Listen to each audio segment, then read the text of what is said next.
All right, so now we're going to take a look at some problems in Chapter 3. Chapter 3 is all about slope, graphing, domains, ranges, point slope form, slope intercept form, being able to graph, being able to look at a graph and write an equation. So there's a lot of stuff in Chapter 3. So let's start pretty simple. This says find the domain and the range of a given relation. Well, for those of us who might not remember, domain are our x values. Okay, so those are going to be our x values. Another word for domain is input values. Okay. Our range is the same as our output values. So that's going to be our y values. Okay. So our domain is our x values, our y's are our range. Now, here's how I remember this, because I'm a little bit of a dork like that. I look and I go, okay, x comes before y,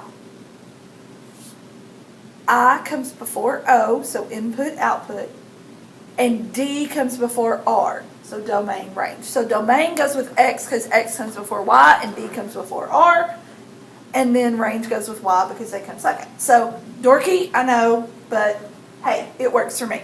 So now I'm going to go back up and I'm going to look at my relationship, all right, and I'm going to label, here's my x, here's my y, here's my x, here's my y, here's my x, here's my y, here's my x, here's my y. So now I'm going to go look and I'm going to say, okay, which values are my domain values? Well, my domain values are all of the x's. So remember, these brackets mean solution set. So the values that are in my x's are a 6, and I separate my answers by commas. So 6, comma, negative 6, comma, negative 1, comma, 3. And there I go. There are my domain values. Now remember, if this question happened to ask us about whether or not it was a function, it's the domain values that I want to make sure do not repeat in order for it to be a function. So none of these repeat, so this would be considered a function.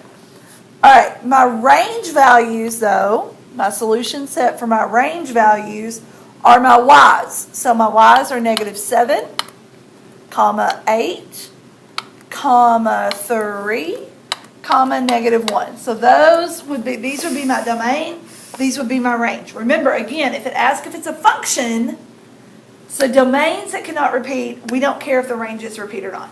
So just keep that in mind if you see that question elsewhere. So domain are x values, range is y values. It's just a matter of memorizing which is which.